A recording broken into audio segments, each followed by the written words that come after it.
been familiar with SweetBio for a while through Epicenter and other organizations, and have been really excited to hear all about their product and what they're doing.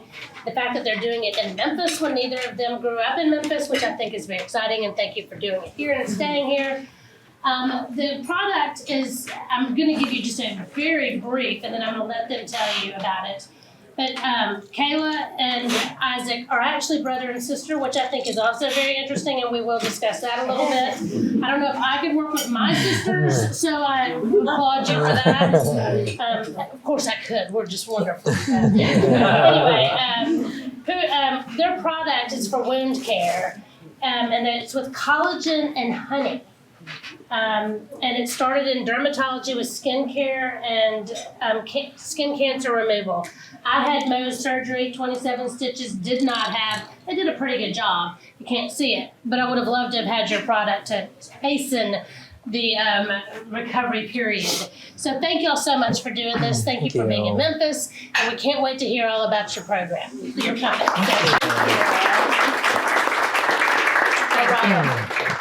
Let's get do. When we say sweet, you say no. We're just kidding. We'll save that for the end. Okay. For dessert. You can tell we do a lot of high school and college things. No, thank you all for taking the time. You know, it's been a journey of a lifetime, an honor of a lifetime to build this company, and it's been a wild ride to say the least. But overall, I think I speak on behalf of both of us that we're more energized than ever on where we're headed for the rest of this year and into 2025. So, lay of the land, we'll give you a brief background on who we are. Isaac will talk about our history. I'll talk about where we're going, and we're happy to answer any questions. Sound good? Yeah. Sound good? All right, let's do it. All right. So I'm Kayla Rodriguez-Graff. Rodriguez, brother-sister team. Our family's from Puerto Rico, the south of the island if you've ever been. Beautiful, Caribbean, calm. He's calm, I'm less so. Good cop, bad cop. But, you know, I was raised with strong Puerto Rican women that started businesses. And I got to see that with persistence, perseverance, passion, you can create something. So at a very young age, I wanted to be an entrepreneur. I just didn't have that idea. What I now know is you don't need the fully baked idea. You need an idea-let, a baby idea. And you fall in love with the problem and you transform it.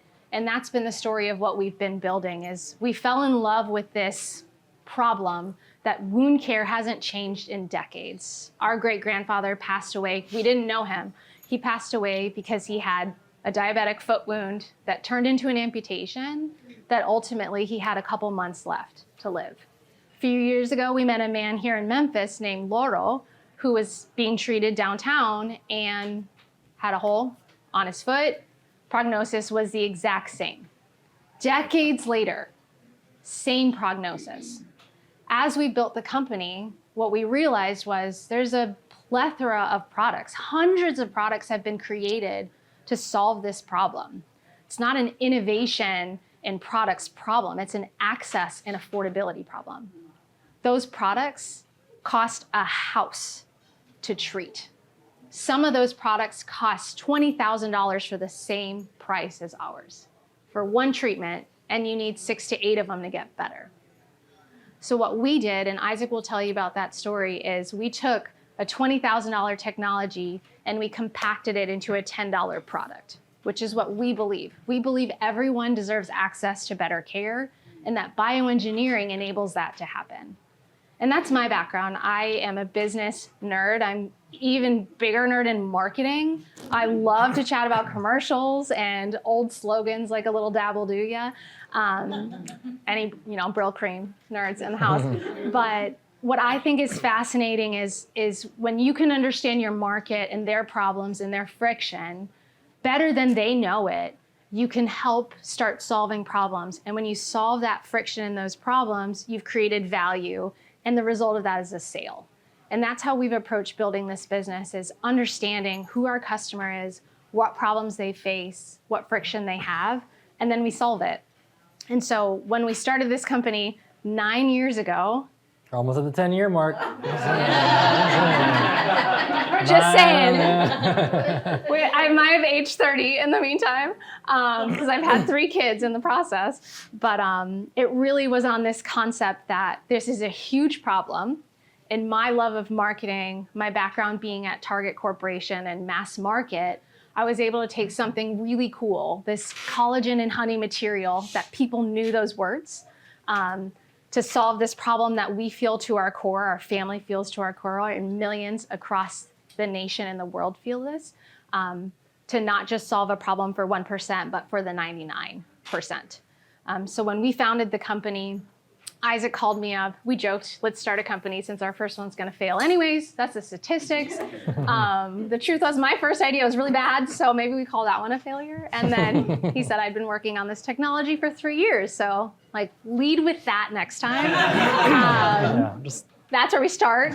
But we just saw this potential to create what he did and put some mass market, problem solving firepower behind it. And we came here to Memphis, but I'll let Isaac tell the story. Business, science. Yeah, I feel like we have honorary degrees in each other's fields. Like I can speak a little business, she can speak some science, so we can hold our own if a investor calls me or if a doctor calls Kayla. So that's important.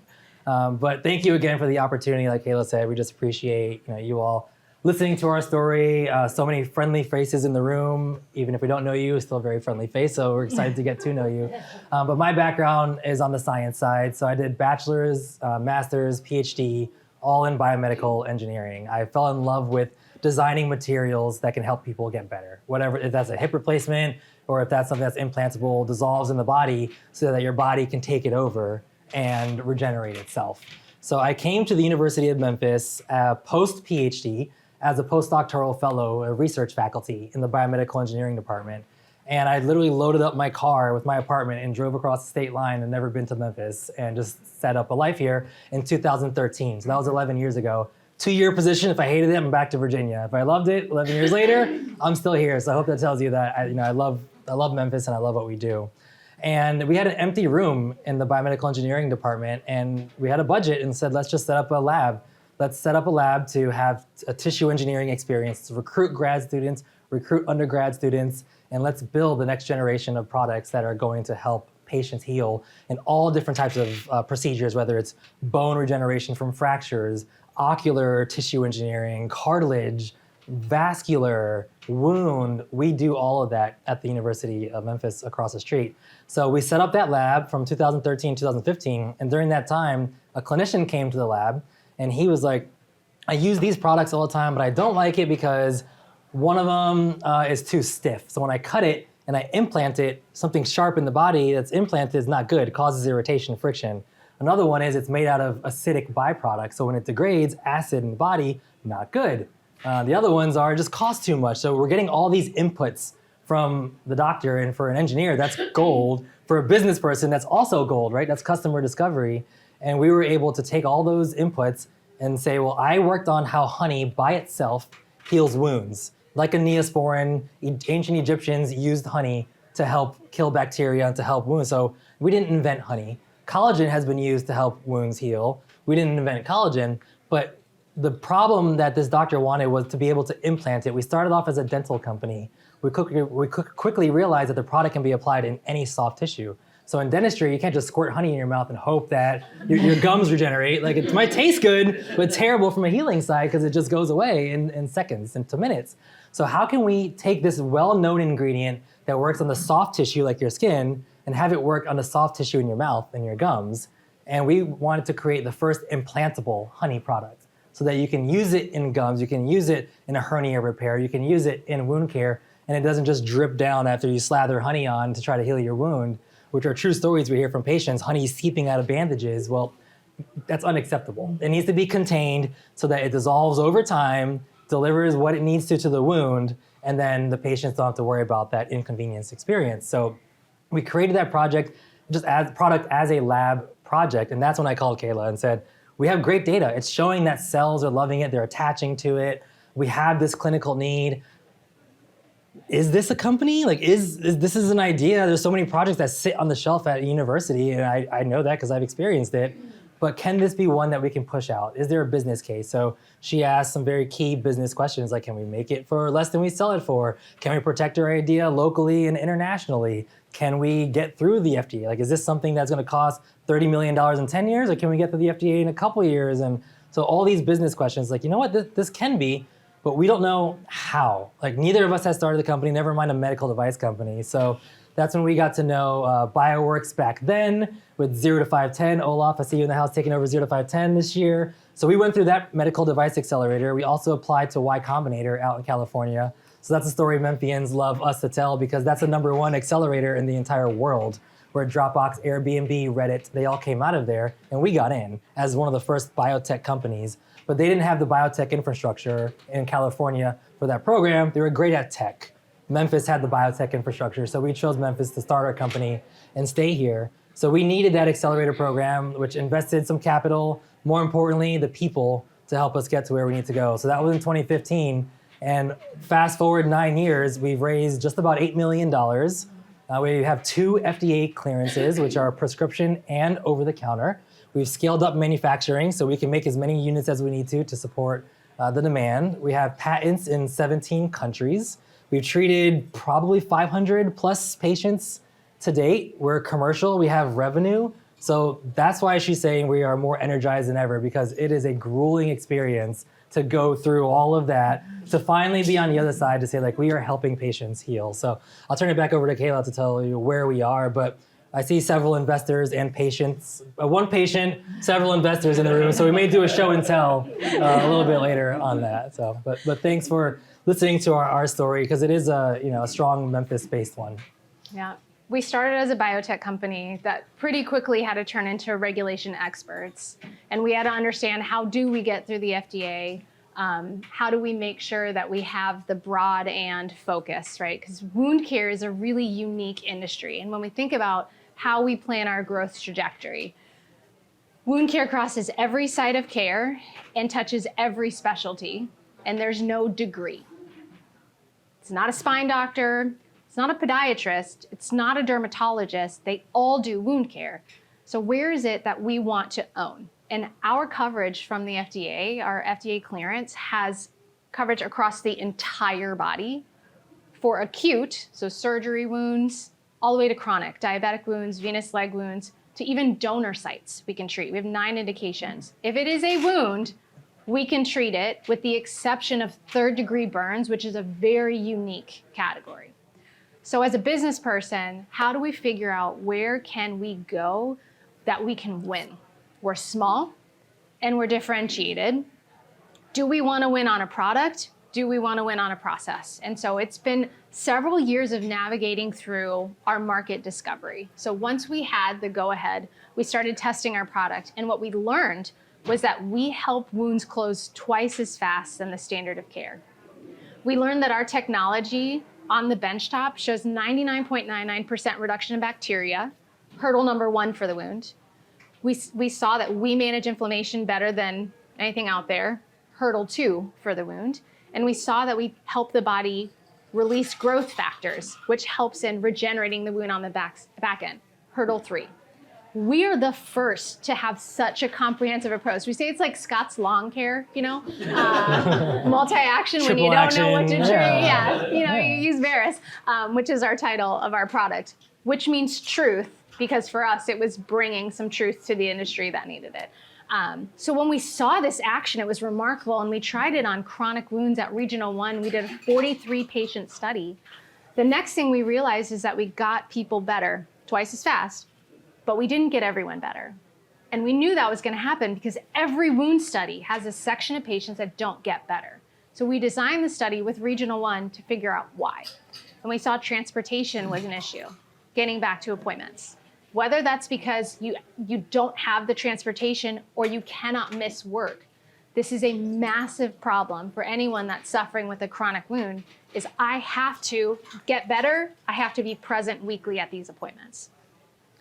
Pandemic happened around the same time we were doing this study. The second thing we realized is people can do some complicated things when we all learned a COVID test. So we said, well, if people can do complicated things and follow these instructions that are very medical at home, and people can't get to the office to go get care. Who's servicing wound care at home? Advanced wound care at home. So that became our first step into our market segmentation, was thinking about outside the office, still prescription, still guided by a doctor, prescribed by a doctor, applied by the patient. So we did a couple hundred patient analysis to make sure and present to the FDA that no one would be injured in the using of SweetBio, and we passed, which is what helped us get over the counter. I think Nate, you did that survey for us. Yeah. Okay. A couple people who did the survey. Survey participants, Survey, yeah, we're very, Ashley very did survey, grateful. yeah. Thanks to you, we now have that FDA clearance. Yeah. And then it was, okay, which wounds are happening at home? And it was, diabetic wounds and dermatology wounds. And we had also just wrapped a study at Vanderbilt University, which is a randomized clinical trial. For anyone not in medical, that is the highest level of evidence that you can have, is an RCT. And we're very savvy because we had them pay for it, and we're very grateful for that, which is why we can do this on 8 million. But that study was done in dermatology, and we saw that we reduced pain significantly for patients, and we had better thickness of the tissue that grew back. So we said, all right, if we're gonna be at home, and we've got great data in dermatology, we know this dermatology market, we started looking at the numbers. So where we're headed today is we have taken a firm stance in the dermatology space. There are 6 million wounds that happen in dermatology, 1 million Mohs, 5 million biopsies, where the current standard of care is Vaseline from the 1800s. We just went to the American College of Mohs Surgeon, the certifying body of these 1,000 to 1,500 Mohs surgeons in the country. That's all that there are that do 1 million. There were 30 exhibitors there. We were the only one in our category. As a business person, I'm like, yes, I want to be compared to nothing, and I want no one in my lane. Nobody in my way, right? I love that. And so when we looked at the chronic ulcer space where we do well, diabetic wounds, venous leg wounds, 3M is there, Integra's there, Medline's there, and it's 6.5 million wounds where everybody is, that they're fighting for margins, 6 million wounds where I've got an open lane. So we have refined the look and feel of our company to look like a dermatology company. We have a more aesthetic look. We know exactly what problems our Mohs surgeons face, and we're trying to solve them even from automating ordering. That's not what we do. We're not an automated ordering company. But if I help write a program for their electronic medical records that turns their ordering into 3 clicks, my reorders increase. So each of those pieces, understanding what their friction points are, that's what we're living in today. I'm thrilled that when we were at the conference, we built starter packs. We gave them out to 100 doctors. 10% have communicated with us, 5 have already ordered, and this was just a couple weeks ago. So again, any other marketing nerds in the room, that conversion is unbelievable, which is a very low cost for me to market to them. So while we are headstrong and focused on dermatology as a market we can own, de-risking is what every small company needs to do. So we have a sister product that's a longer lasting, it's a bit more expensive, but it is the lowest cost by a factor of 100 in the category that we're launching in Veterans Affairs system. So that helps provide some organic fuel for us that's coming in the next couple of months. We're officially launching. And then we're looking to private label or white label our VERIS product for derm, but in the traditional wound side with a player that can help get us the mind share that we need. So as we kind of throttle into 2024, you'll see us be more bold about owning the dermatology space. We'll be hiring in that space, and we'll be growing in these adjacent spaces. So we can't wait for the rest of this year. If we look a little tired, it's just because we're hustling. But it's been really the support. All of your organizations have played some role in what we do. And a special call out to Johnny Pitts, who's one of our investors and a patient of our product. And so I don't know, Johnny, if you want to share anything about your experience with our product, but I think there's kind of nothing better than hearing from someone who's used it. Hey everybody. So yeah, it's interesting. I'm an investor from the very beginning, and Kayla and I both are why you invest in a company. And, you invest in people, so they're really good. As you can hear right here, we're all rooting for you. They've got all their FDA approval, so I think that this next step is. I think we got some Memphis investors along with me, and I think we're right there. Yeah. This is we put all the capex in there to get all this stuff. Anyway, so 2 weeks ago I was in eating lunch here, and I kept scratching my. I've got it right here. We got showtime. I've got a horsefly bite on the other leg too. I couldn't heal. And I unconsciously at night I'd scratch them. I didn't know I'd wake up in the morning bleeding, and it could never heal. And this went on for probably 6 weeks maybe. And so I called Cassie, golly, I'm investing in this company. So I called Kayla and Isaac. It was about a week ago, I guess. I came over, and they gave me a packet. And the first night I called her the next day. I said, golly, the red's gone. And she goes, take a picture. I said, So I've been on the VERIS product now. I kind of put it on a day. I sell no on one day on, one day off. But it's significant. In fact, I think probably in the next week or so, it'll be completely healed over. So I had in this very thing, Mohs surgery, just what you described several years ago. Horse black fly wouldn't heal. And it was basal cell. They had to get Mohs, and guess what they put on? Vaseline and Band-Aid for 8 weeks. Finally healed after maybe 10 weeks. This is not as deep as that, but it's certainly pretty significant. And in a week, it's gotten 75% better. It's unbelievable. So, and then the Band-Aid, it's easy to do, it's simple, it doesn't take a long time to do. So anyway, that's my testimony. Thank you. I saw Mark got that on video, so it might be on the website later. I mean, that is our bold vision, right? Like, wound care should be better. We want to set the standard for wound care. Whenever you go in and have an infection and they give you an antibiotic, whenever you have a wound, we want the physicians to think of VERIS as that product of choice. I will pass one around, but there are rules. No squishing, okay? It's very tempting, but don't squish the product. It is a little sensitive because it is a sponge, but the way it works is that a patient will peel it open. They'll add saline to make it wet. That wetness helps the wound get better, and then they cover it with a bandage, and it dissolves in a day. Most of the time, it dissolves in a day. So we'll pass it around so you can see it. What's the rule? No squishing. No squishing. But I hope that you start seeing us everywhere. We really want to take the Memphis dermatology market by storm, and just from a business model standpoint, as I've hopefully created all of you as advocates, the one thing that we want people to remember is we have a product that performs, that is easy for the clinics and the patient, and is affordable.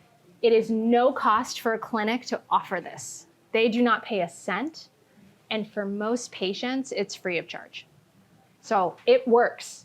It's super easy, and it's affordable. So if you're telling anybody about VERIS, that's what you got to remember. So I'll pass it around, and we're happy to take any questions. I thought school was out for the summer, but no, you got homework. I don't know. I got this 7-year-old at home that I'm trying to whip into shape here. Yeah, we'll take any questions as we're passing the product. And I can pass this. Yeah, we'll pass it this way. Okay. No and switching. then you'll see in here as well, we have our instruction for you. So pretty much this side, which is the one that nobody reads, the really small fine print, feel free to read it. Make me very happy.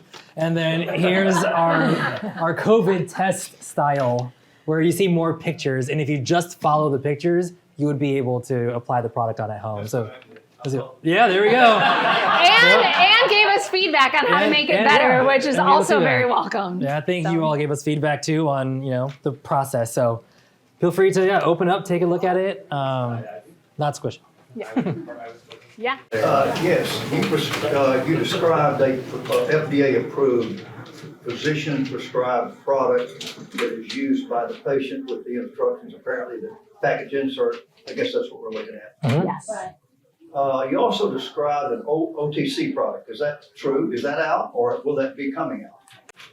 That's a good question. So over the counter, my background's Target Corporate. I worked at Target Corporate in Minneapolis for 7 years and then went out to the Valley and worked in their innovation office.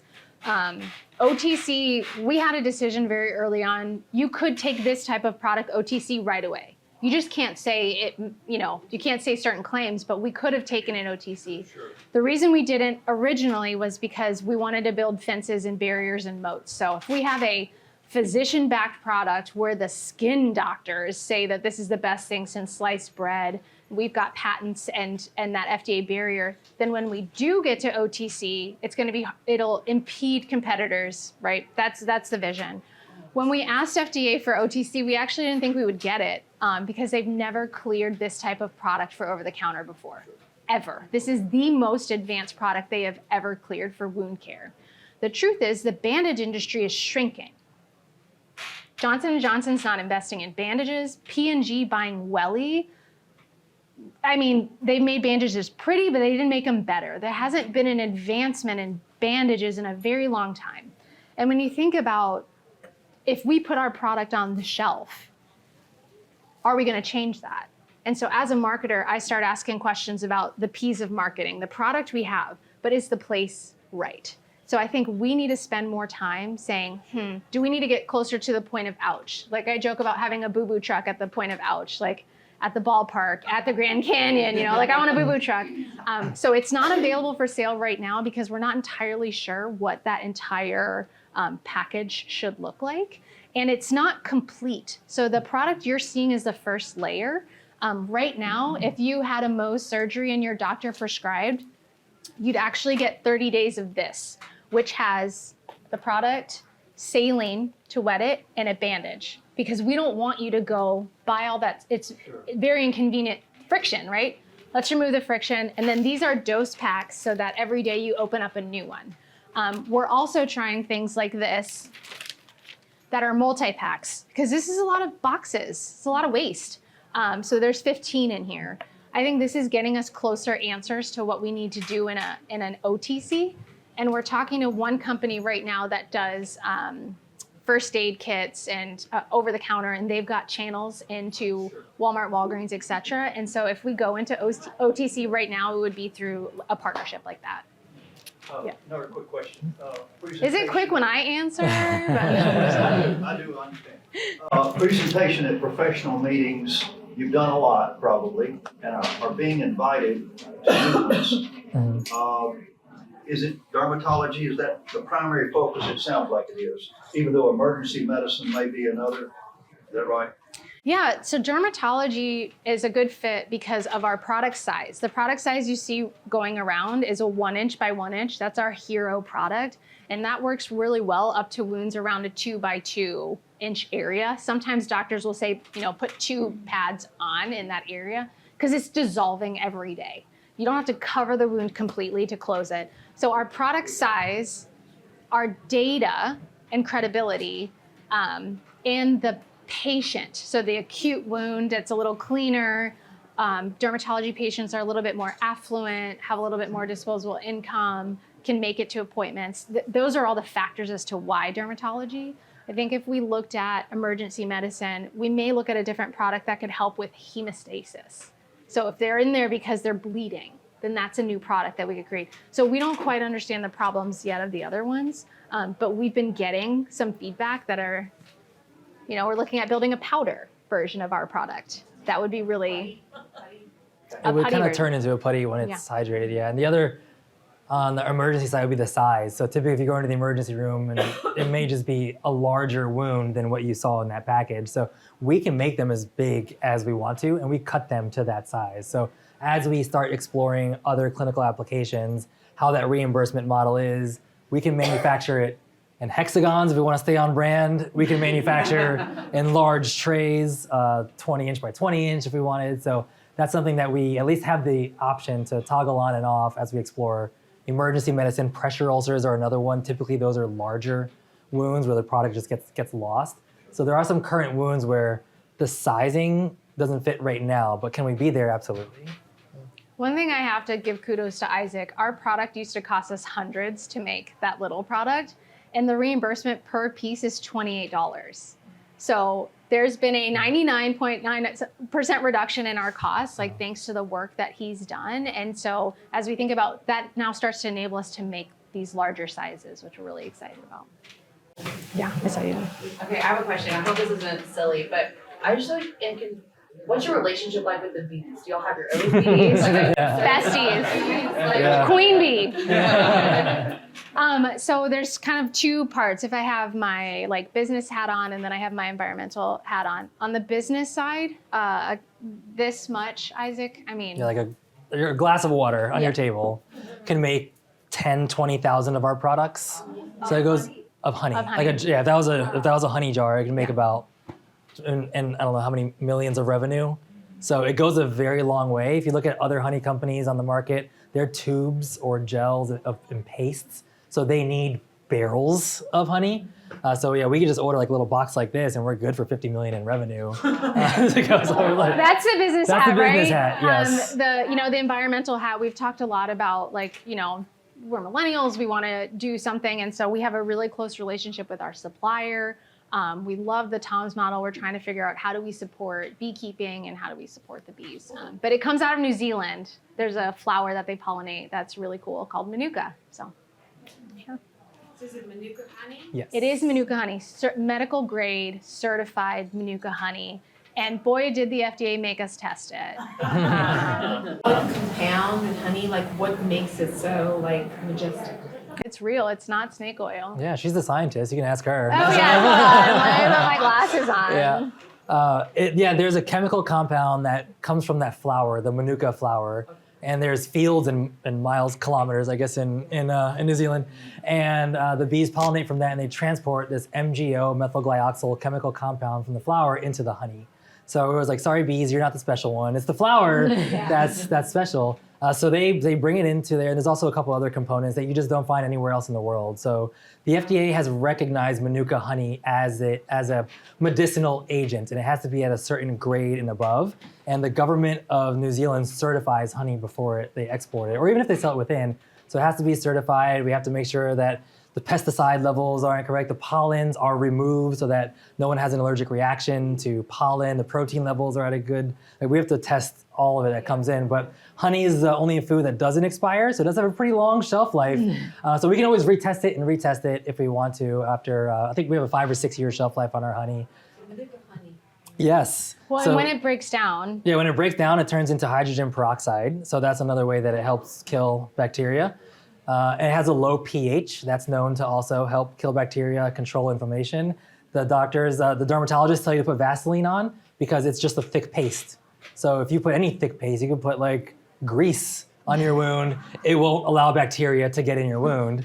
It's the same thing with Manuka honey. It's so thick that it just is a physical barrier to prevent it. So those are the reasons why Manuka honey itself, and any honey works, but there's stronger medicinal properties with that chemical compound in New Zealand that brings it over. So we've joked and kind of seriously talked with U of M sometimes, just like, well, do you have a little greenhouse you can make these flowers over here and bring some bees and have some local Manuka honey, and it could be a great ag experiment to have some local Manuka. Yeah, it's just controlling where they pollinate from so you don't have the cross pollination and then you dilute the methylglyoxal that's in the honey. And I would say it's not controlled, but it's just so vast that it's. And they measure I think they when it only comes fly, down. like 3 miles or something. So it's so like mountain ranges of this that they test the honey to make sure that it's pure from the Manuka. And our latest investor question that we got is that there are other Manuka honey products out there. If you go to CVS, there is a Manuka honey, almost like lined cotton pad. And there's a new company out of Nashville that has gels and pastes. How are we different? And how are we unique? We're the first to combine it with collagen, which is so well known as a building block and a regenerative product for your skin. And so if you put too much Manuka honey on and it's breaking down into hydrogen peroxide, it can act, like Isaac says, a nuclear bomb on the wound. So we've right-sized it and matched it with kind of its best partner, collagen, to help maximize all the good things, minimize all the downsides, and get the results that we're seeing. So, yeah. I'm looking at Pearson. I'm like, I'm sitting here going, I could hear listen all day. 105. So I do want to say, how does it work working with your brother and sister? I'm very curious. This is How do what- y'all fall? Disagreements have to happen. So This is where we turn the mic off, Mark. Hold my earrings. brother Yeah, and oh, man. sister, who gets it? So I mean, I'll start off in the fact that not only do we work together, but when we started the company, we lived together. And not only did we have that, we had a home office together. So you layer on like that tres leches cake, like that's what we had. So it was a healthy competition, I would say. But it was just like we try to relax, but it's so hard because I see her working, she sees me work. It's like, what are you doing? Well, what are you doing? I'm just writing back to this one email. I got one to do too. So then we're just like, so we weren't really enjoying, like each other's company as much as we wish we would have. But I think the fact that we are both, professionals in our own lanes, and the fact that I trust her on the business side, and I hope she trusts me on the science side and the clinical side, but that alone just lends itself easy. If we were both business or both science, it'd be a little tougher, I think, because we would just be like, no, what are you talking about? So it's building a company about people you trust. And we know that if we get a no, it's not a no, it's a not yet. And we're going to work together to make that not yet a yes. So we have that in common because we were both raised by the strong people in our family. So I'm going to add on to that. But that's my personal feeling and experience. So, Mine is totally different. yeah, totally different. It's the worst. I mean, when we started this company, it was a real conversation, right? What happens when things go wrong? 0 to 510 asked that question too. And I hope Kennedy feels this as well as our intern this summer. It just, we need to be aligned with where we're going. We don't have to agree on the path to get there. And we have no pride in authorship on whose path it is that we end up choosing. But if we are aligned in where we are going, then we can achieve it. And I have so much respect for Isaac and his knowledge. I have so much respect for him as my brother, my much, much older brother, much older. But I think, when you have that ability to say, like, we're so aligned with where this is going, and it doesn't matter whose path we choose, I think that makes it so much easier. But we have so much respect, and our values of our company, we assume positive intent. At the end of the day, full stop. If you assume that somebody's bringing something forward, then it's because they really believe it's the right thing to do, and you hear them out. And so there's fewer disagreements than, and I'm the stronger one. He's got to keep me in line. He has the harder job, but it's really been the joy of a lifetime to do it. And it's exciting to grow and bring people in, and we have such clarity on who we are and what we're building. So. And the MVP is our mom, who takes care of the kiddos when we have to travel and everything too. So oh wow, that is very lucky. she's just Lots as of big. Yes. Yeah, lots of kids. Yeah. So Well, I don't want to say any more questions because we could be here all day. But thank you all so much, and thank you for being in Memphis. thank you for the invite. What a great company. So Thank you. I know that y'all enjoyed it as much as I did. So July 18th is our next meeting. It's about AI processes that you can use in your business with Sridhar Sankara. So it should be very interesting. And it will actually be at Paragon in their boardroom. So that'll be a lot of fun. So hope to see y'all there. And thank y'all again. This was wonderful. Thank you. Thank you so much. Wow.